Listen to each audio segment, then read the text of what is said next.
Ang nakaraan, laking gulat nitong si Caroline dahil nasa loob ng opisina ng boss ang kanyang asawa at gusto mag-apply ng trabaho. Ngunit pinalabas ito ni Caroline. Ayaw niya kasi na ito ang maging dahilan para siya matanggal sa trabaho dahil ayon sa kanilang rules and regulations ay bawal ang mag-asawang empleyado. Samantalang nagalit naman itong si Barbara, ang supervisor ni Caroline, dahil bigla na lamang itong nawala. Kaya hindi nito maibigay ang tsaa sa kanilang boss. Kaya naman isinumbong ito sa kanilang general manager. Miss Caroline Cheng, pwede bang sumunod ka sa akin sa office ko? Saad naman Mr. Yu. Hayan, matatanggal ka na. Mabuti nga sa'yo. Kabago-bago mo pa lang, pabida-bida ka kasi. Pumatok naman ang 3 beses itong si Caroline bago pumasok sa loob ng office ni Mr. Yu.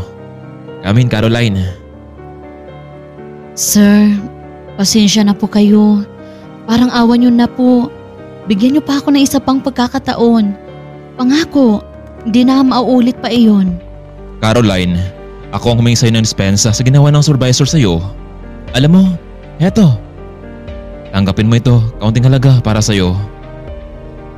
Para saan po ito, Mr. Yu? Alam mo kasi Caroline, meron kaming binibigay na paunang sweldo. Lalo na sa mga baguhan na katulad mo. Kaya eto, tanggapin mo na. Galing yan sa management. Gusto sanang tanggihan nitong si Caroline ang alok, ngunit talagang mapilit ang lalaki. Kaya naman, tinanggap niya ito. Pagsilip nito sa sobre, limpak-limpak na pera ang nasa loob nito. Matapos ng buong araw na pagtatrabaho ay tinawagan ni Caroline ang kanyang asawa na sa labas lamang sila kakain dahil may tanggap itong bonus mula sa kanilang boss. Oh Caroline, bakit parang ang saya mo yata ngayon ha? Andre, sino bang hindi matutuwa kung ganito kakapal ang pera na binibigay sa akin? Kaya bawi muna tayo sa mga kinakain natin. Lumipas ng ilang linggo. Nagtataka itong si Barbara kung bakit hindi pa rin natanggal sa trabaho itong si Caroline. Kaya naman iniisip nito marahil ay may relasyon ang general manager at ang bagong empleyado. Kaya sa araw ding iyon ay tinawagan ng supervisor ang asawa ni Mr. Yu para ibalita dito ang kalokohan ng kanyang asawa. Hindi naman nagatubili ang ginang, agad itong nagtungo sa kumpanya upang makita at ipahiya ang babaeng nalilink sa kanyang asawa. Magandang araw, Mrs. Yu. Barbara, nasaan ang babaeng gustong umagaw sa asawa ko? Ayun ho, sa kabilang mesa. Hoy! Ikaw, babae ka? Walang hiya ka? At talagang balak mo pang agawin ang asawa ko? Bigla itong sinampal si Caroline sa harapan ng maraming empleyado. Mali po kayo ng hinala. Wala kaming relasyon ni Sir. Anong wala? Tingnan mo nga yung suot mo. Sa palagay mo ba mabibili mo ang damit na yan? Sa murang halaga? Isang high-class dress ang sinusuot mo. Malamang, pera ng asawa ko ang pinabili mo dyan. Hindi po. Binili po ito ng asawa ko. Dahil nagagulo na sa opisina, kaya naman ay napalabas na rin itong si Mr. Yu dahil sa ingay. Margaret, anong ginagawa mo dito? Hindi ka pwede rito. Sino papasok siya dito ha? Harold, kaya pala hindi ka halos umuwi ng bahay dahil sa bago mong empleyado? Margaret, hayan ka na naman eh. Sino ba ang sabi sa'yo niyan? Sino pa? Hindi itong si Barbara, ang supervisor mo. Harold, isusumbong kita sa president at CEO ng kumpanyang ito dahil pumatol ka sa isang empleyado mo. Ito kasing babaeng to, masyadong maharot. Biglang hinawakan ni Barbara ang buhok nitong si Caroline. Barbara, bitawan mo siya. Hindi mo alam yung ginagawa mo, baka ikaw pang matanggal dito sa pwesto mo. Mister, ipaliwanag mo nga sa amin ang asawa mo. Bakit mo binigyan ng malaking pera si Caroline? Samantalang kami ngang matatagal na dito, wala man lang natatanggap na pera mula sa inyo? Hindi ko naman pera yun. Sa katunayan nga, kaya master yun. Pwede ba Harold? Lumang tugtugin na yan. Dinadamay mo pa dito ang CEO. Ikaw Barbara ha. Ikaw ang nagsimula nito. Pati ang asawa ko. Tinawag mo pa dito. Bakit sa dami-dami nag-apply dito? Isa lang nakapasok. Ikaw naman Margaret, umuwi ka na. O ayaw mong ipahila kita sa gwardiya dito. At ikaw naman Barbara, mag-usap tayo ng maayos sa loob ng opisina ko. Caroline, back to work now please. Ako na ang humingi sa'yo ng pasensya. Pinagalitan ni Mr. Yu itong si Barbara dahil masyado itong pakialamera at hindi naman ito kabilang sa kanyang trabaho. Binalaan niya ang babae kapag ginawa niya ito ulit ay paniguradong sibak na ito sa kanyang pwesto. Sa hapon ding iyon, hindi maganda ang pakiramdam ni Caroline dahil sa sampal na inabot nito mula sa asawa ni Mr. Yu. Sumabay pa ang pagsambunot ng supervisor sa kanyang buhok na tila pinagkaisahan siya ng dalawa. Pagka-uwi ng bahay, naroon si Andre, naghintay sa kanya. Lumapit ang lalaki sa kanya, napansin nitong meron siyang pasa sa kanyang mukha. Ano nangyari sa'yo, Caroline? Napaaway ka ba? Sinong may gawa nito sa'yo? Wala ito, Andre. Marahil ako siguro ang may kasalanan kung bakit ako nasampal ng asawa ni Mr. Yu. Bakit? Ano bang ginawa mo? Paano kasi yung perang binigyan niya sa akin? Akala ko lahat kami binigyan ng ganong kalaking pera.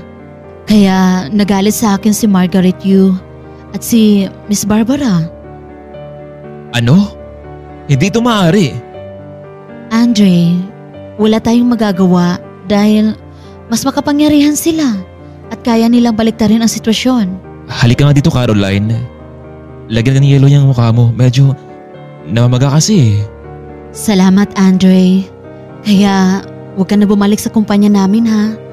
Kasi ang sama talaga ng mga ugali ng tao doon eh. Yung natitirang pera dito, ibabalik ito kay Mr. Yu. Baka ito pa ang dahilan para matanggal ako.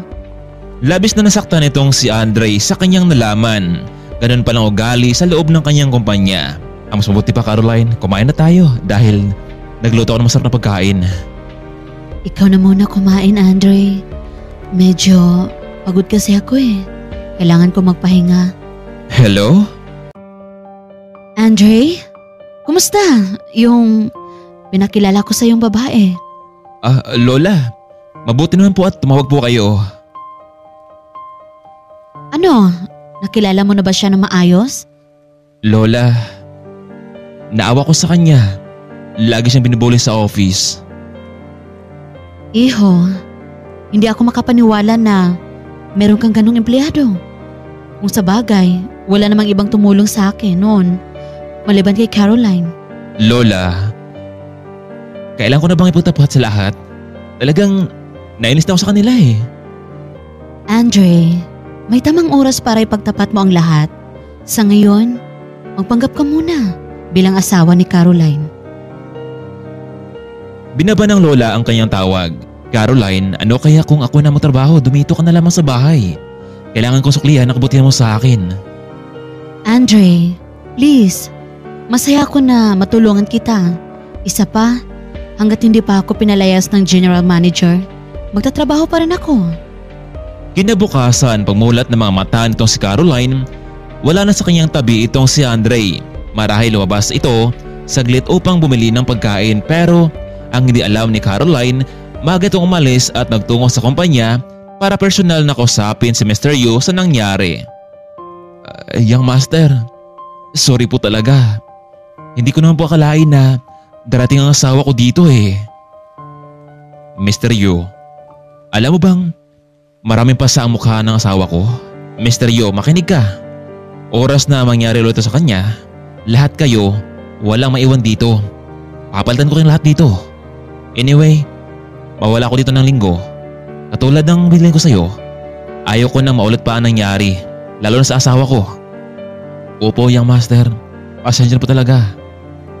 Palabas na noon mula sa opisina itong si Andre, patungo sa basement ng gusali para kunin ang mamahaling sasakyan. Ngunit hindi niya napansin na nakita siya ni Caroline pababa ng basement at sinundan siya ng babae hanggang pumasok ito sa loob ng isang BMW car. Teka lang, hindi ba ako namalikmata? Parang si Andre yun ah. Pero alam ko namang mahirap lang ang asawa ko. Baka nga, nagkamali lang ako sa tingin. Tinawagan niya itong si Andre kung nasa bahay na ba ito. Iniwan niya kasi ang asawa dahil meron pa itong dapat tapusin sa opisina. Hello?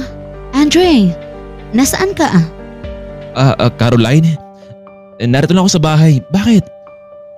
Wala ka rito.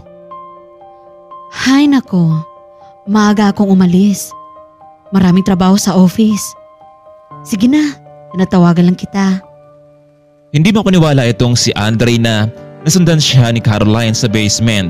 Mabuti na lang at nakasilent ang phone nito at tinted ang salamin ng kanyang sasakyan kaya hindi ito napansin sa loob ang tao. Dito na kaya mabubuko ni Caroline ang lihim na pagkatao ni Andre. Kaya mga kaibigan, huwag po nating kaligtaan ang mas naka-intense na kwento sa ating part 3. Keep safe always mga kaibigan. Abangan ang ating part 3.